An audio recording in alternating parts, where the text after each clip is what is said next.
के तपाईले कहिल्यै सोच्नु भएको छ किन कोही मानिस असम्भव जस्तो लाग्ने पहाड सजिलै पार गर्छन् तर कोही सानो ठेस लाग्दा पनि हार मान्छन्? के सफलताको कुनै जादुई मन्त्र हुन्छ? आजको यो कथा एउटा यस्तो जनावरको हो जसले सफलताको त्यो गोप्य मन्त्र खोज्न आफ्नो ज्यान दाउमा लगायो।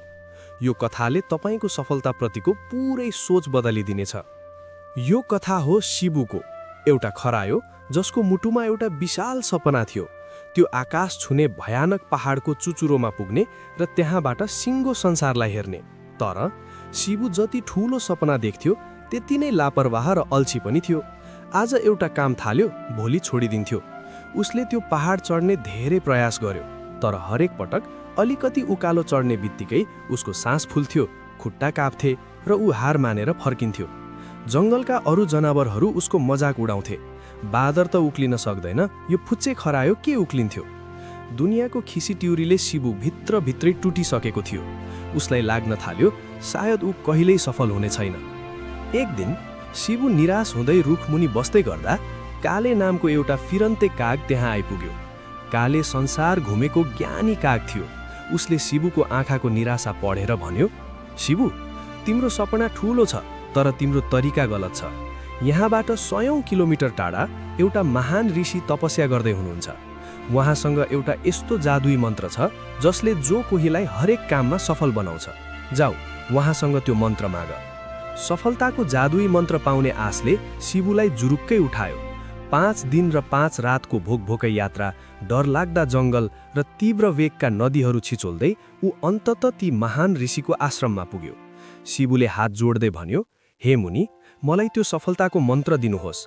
ऋषिले बिस्तारै आँखा खोले, मुसुक्क हाँसे र आश्रम वरपरका साना साना तर अत्यन्तै भिराला र चट्टानी पहाडहरूतर्फ औँला देखाउँदै भने, मन्त्र मैले तिमीलाई दिने होइन शिबु, यो मन्त्र यी पहाडहरूले तिमीलाई दिनेछन्। यी पहाडहरूको चुप्पोमा तिमीले मन्त्रको एक एक शब्द कुँदिएको भेट्नेछौ। पूरा मन्त्रको लागि 3 महिनासम्म तिमीले हरेक दिन बिना कुनै प्रश्न यी पहाडहरू चढ्नु पर्नेछ। शिबुले सोच्यो, 3 महिनाको दुःख त हो नि, त्यसपछि त म जादुई मन्त्र पाइहाल्छु। उसले शर्त मन्जुर गर्यो, तर उसलाई थाहा थिएन यो शर्तले उसको पूरै अस्तित्व बदल्नेवाला थियो।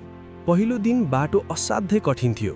चुच्चा चट्टानहरूले शिबुको कोमल पैताला काटेर रगत बग्यो।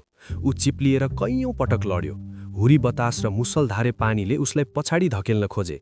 एउटा बिन्दुमा पुगेर उसको शरीरले हार मानिसकेको थियो। मनमा शङ्का उब्जियो, म सक्दिन कि क्या हो। तर ठिक त्यही बेला उसलाई अरूले उडाएको मजाक याद आयो। आफ्नो त्यो विशाल पहाडको सपना याद आयो।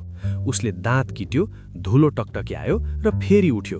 पहिलो पहाडको चुचुरोमा उसले मन्त्रको पहिलो शब्द भेट्टायो, अहम। भोलिपल्ट ऊ अर्को पहाड चढ्यो, पर्सिपल्ट अर्को। घाउहरू थपिँदै गए, तर ती घाउहरूले उसलाई कमजोर होइन, फलाम झैं बलियो बनाउँदै थिए। बिस्तारै उसको श्वास प्रश्वासमा सन्तुलन आयो, खुट्टाका मांसपेशीहरू मजबुत भए।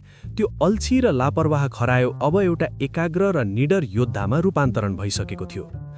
3 महिनाको कठोर तपस्यापछि शिबुले मन्त्रका सबै शब्दहरू भेला गर्यो। सम्पूर्ण मन्त्र यस्तो थियो, अहम स्वात्मानं सफलता योग्यम करोमि, जसको अर्थ थियो, म आफूलाई सफलताको योग्य बनाउँछु।